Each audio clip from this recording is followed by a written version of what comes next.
యేసుక్రీస్తు నామములు మీ అందరికీ వందనాలు. మొదటి యోహాను పత్రిక 1వ అధ్యాయము 3వ మరియు 4వ వచనములు. 3వ వచనము మనం చూసినట్లయితే, మాతో కూడా మీకును సహవాసము కలుగునట్లు మేము చూచిన దానిని వినిన దానిని మీకును తెలియచేయుచున్నాము.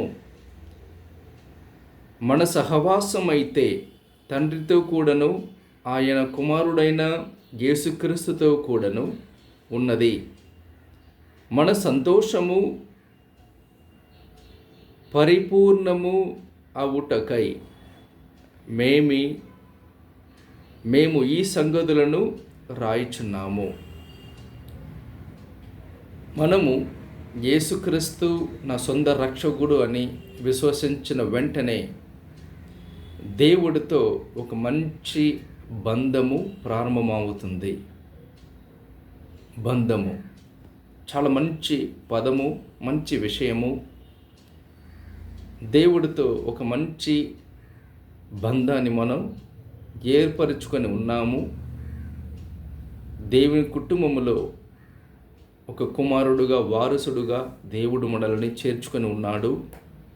ఈ బంధం నుంచి మనల్ని దూరం చేయడానికి, కొట్టివేయడానికి ఈ లోకములో ఎటువంటి శక్తియు లేదు. అటువంటి బంధాన్ని మనం కలిగి ఉన్నాము. ఒక్కసారి ఈ బంధము ఏర్పడిన తర్వాత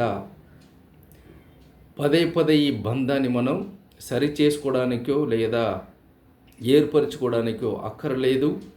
ఇది ఒక్కసారి జరిగిన ఒక బంధము. ఎందుకంటే ఒకేసారి క్రీస్తు యేసు మరణించారు కాబట్టి ఆ ఒకేసారి జరిగిన విషయముగా ఈ బంధాన్ని మనం చూడగలుగుతున్నాము.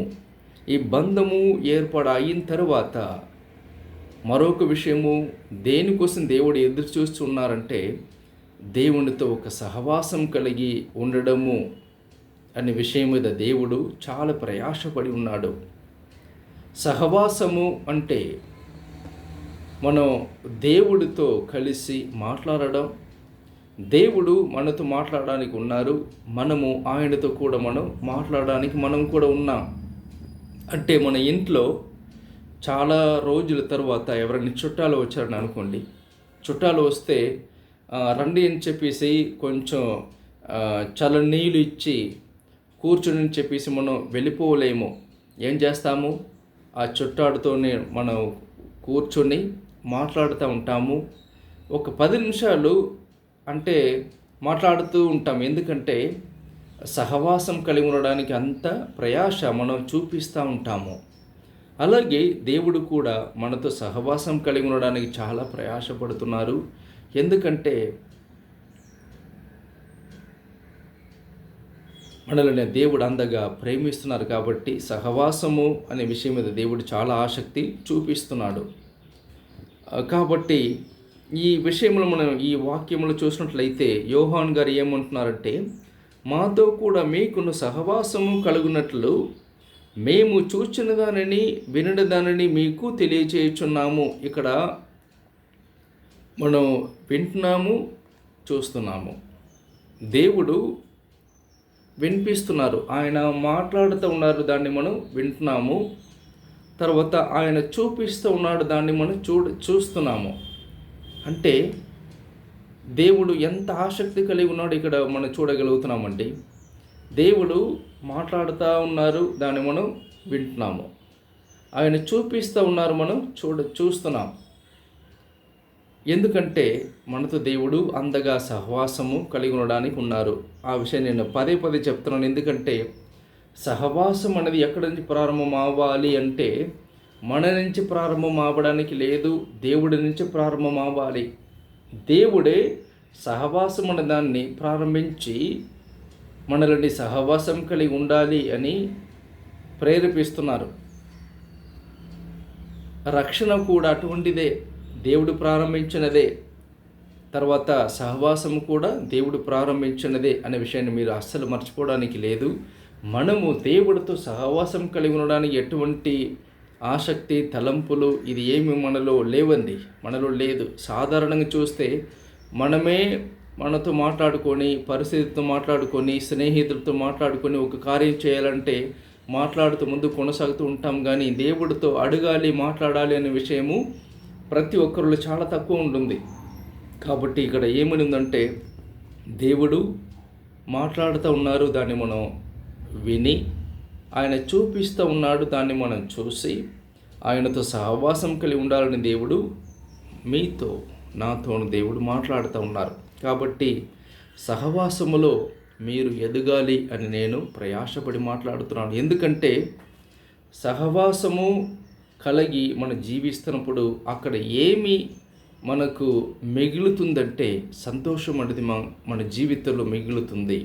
అదే 4 విషయాలను చూడగలుగుతున్నాము. మన సంతోషము పరిపూర్ణము అవుటకై. పరిపూర్ణమైన సంతోషము మీకు ఎక్కడి నుంచి ప్రారంభమవుతుందంటే సహవాసం నుంచి ప్రారంభమవుతుంది. సహవాసం ఎక్కడి నుంచి ప్రారంభమవుతుంది? మీరు దేవుడితో కలిగి ఉన్న బంధం నుంచి ప్రారంభమవుతుంది. బంధము ఎప్పుడు ప్రారంభమవుతుందంటే మీరు ఎప్పుడు క్రీస్తు యేసుని సొంత రక్షకుడిగా అంగీకరించారు, అప్పుడు ప్రారంభమవుతుంది. కాబట్టి బంధము, సహవాసము, సంతోషము.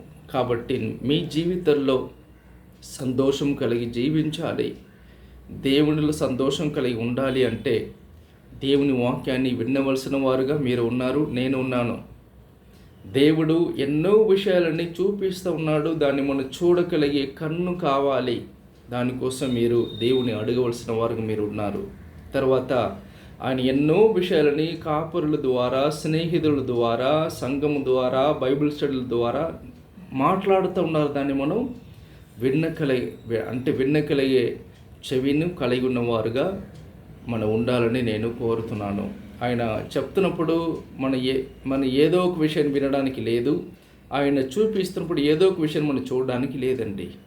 మనము ఆయన చెప్తున్న దాన్ని విని, చూపిస్తున్న దాన్ని చూసి, ఆయన యందు సహవాసం కలిగి ప్రతిరోజు ఆయనతో మాట్లాడి, ఆయనతో సంభాషణ కలిగి జీవించి, ఆయన ఇస్తున్న పరిపూర్ణమైన సంతోషాన్ని మీరు కలిగి నీ జీవితంలోనూ, నీ పిల్లల జీవితంలోనూ, నీ కుటుంబ జీవితంలోనూ, యవనస్తుడి జీవితంలోనూ మీరు సంపూర్ణంగా, పరిపూర్ణంగా ఆయన సంతోషాన్ని మీరు కలిగి ఉండాలి. ఐక్యములో లేదా సహవాసంలో మీరు కొనసాగాలని నేను ప్రయాసపడి చెప్పి ఈ డివోషన్ నేను ముగించుకుంటున్నాను. ఆమేన్.